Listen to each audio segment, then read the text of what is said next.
मैं दुलीचंद नागर अध्यापक, रिटायर्ड अध्यापक।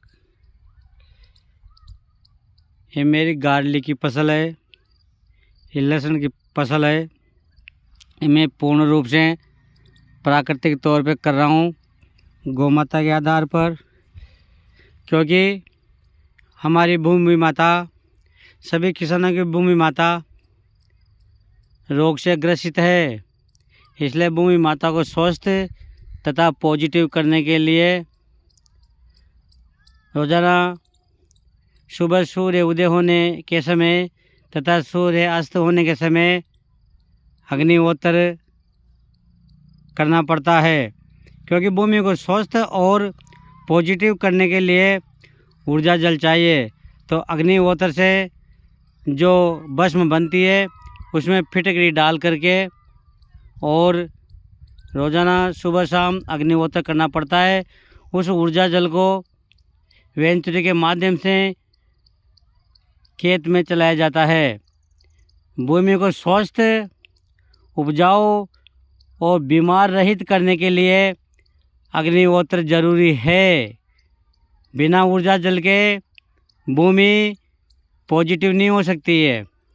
अतः उसके बाद में सारी प्रक्रियाएं बाद में गौमाता का गोबर, गोवर्धन खनिज खाद, तरह तरह के फल फ्रूट, सड़े के लिए फल फ्रूट का जूस, एलोवेरा का जूस, छाछ, गुड़, गौमूत्र, इन सब चीज़ों का, प्राकृतिक चीज़ों का इसमें उपयोग करना पड़ता है।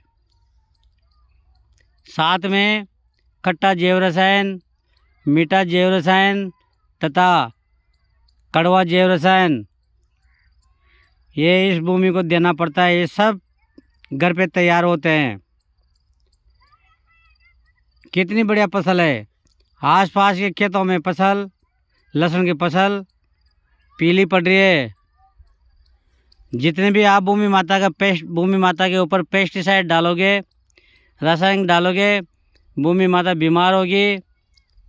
इसलिए मैं तो किसान भाइयों से कहता हूँ कि प्राकृतिक खेती की ओर रुझान करो और सुबह शाम सूर्य उदय होने के समय तथा सूर्य अस्त होने के समय रोजाना देसी गौमाता के कंडों के आधार पर अग्निहोत्र करो। और अग्निहोत्र से जो भस्म निकलेगी उसमें फिटकरी मिला करके उससे ऊर्जा जल तैयार होता है। उसे खेत स्वस्थ तथा पॉजिटिव होता है। प्राकृतिक खेती करने के पहले आपको ये ज़रूरी है, करना ही पड़ेगा अग्निहोत्र, क्योंकि अग्निहोत्र भूमि का जान है।